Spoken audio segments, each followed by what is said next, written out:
Beban kan semakin berat diangkat, semakin terasa ke bagian-bagian tubuh ya, ke semuanya.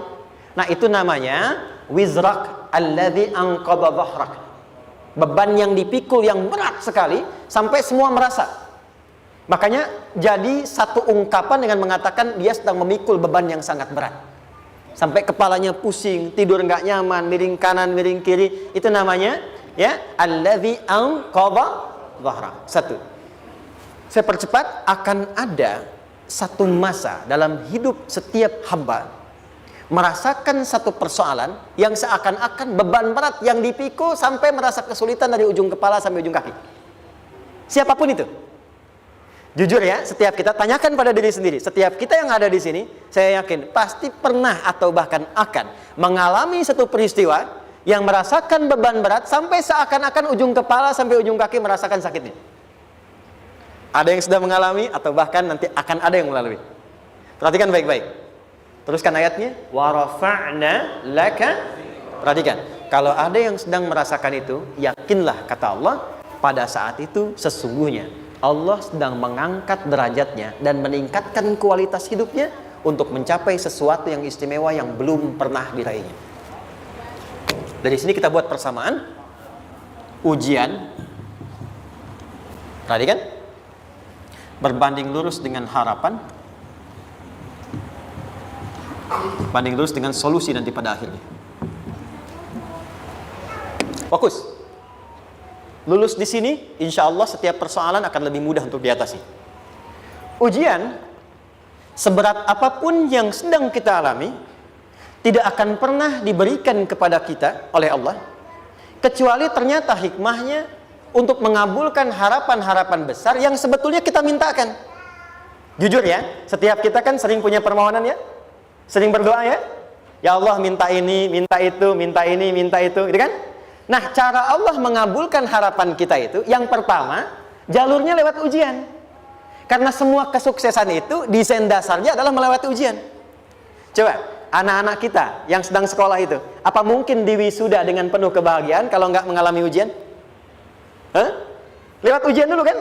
Dia belajar dulu, ujian dulu, ngatasin soal dulu, lulus, baru wisuda. Apakah mungkin akan dapat IPK 4 yang diharapkan kalau tidak mengalami ujian? Belajar dulu, ya kan? Ada waktu, sempat dia bangun malam, siang, dan seterusnya belajar, keringat dan sebagainya, baru bahagia kan? Dan ternyata belajar itu untuk diwisuda. Sebab kalau kita tidak belajar, mustahil dapat wisuda. Kalau tidak lewat ujian, mustahil dapat ijazah. Karena ternyata harapan itu, hukum dasarnya dalam berkehidupan, bisa diraih dengan melewati ujian. Ini poinnya. Jadi mohon, kalau sedang mengalami sebuah peristiwa, dan kita harus menghadapi itu, coba renungkan. Sebetulnya pernah berdoa apa sampai kita mengalami itu, sehingga dengan jalan itulah sebetulnya Allah ingin mengabulkan harapan yang dulu pernah kita mintakan. Jelas? Oke, satu. Yuk turunkan rumus ya pelan-pelan. Quran surah kedua ayat 286. Ini kesini dulu baru nanti kita balik lagi. 2 Al-Baqarah ayat 286. La yukallifullahu nafsan illa usaha. Tahan sampai sini. Lihat baik-baik. Hukum yang pertama. Hukum pertama.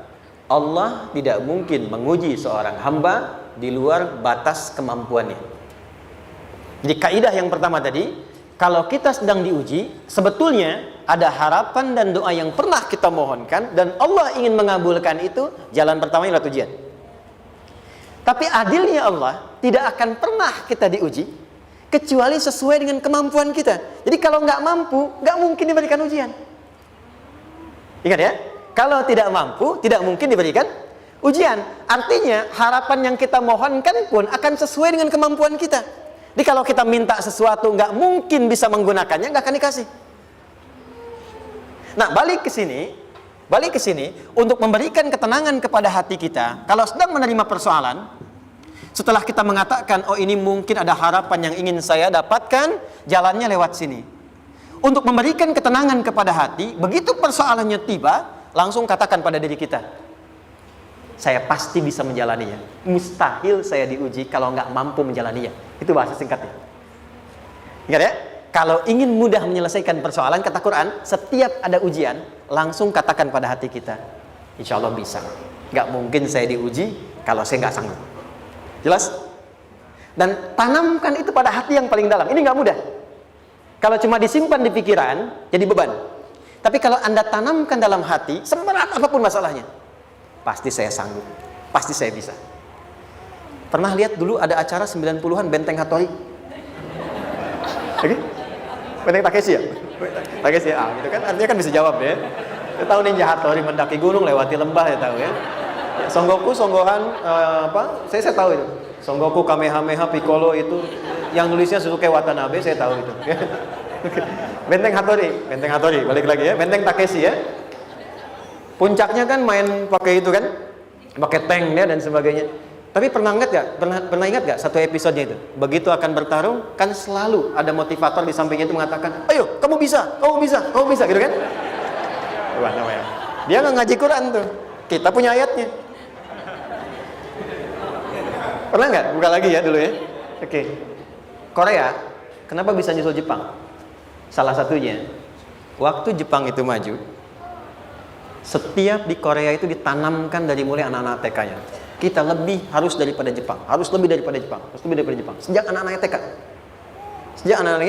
TK. Itu ditanamkan betul. Kita bisa, kita dari TK. Sehingga ketika di sana bikin Honda, sini Hyundai. Hyundai kan dibacanya Hyundai.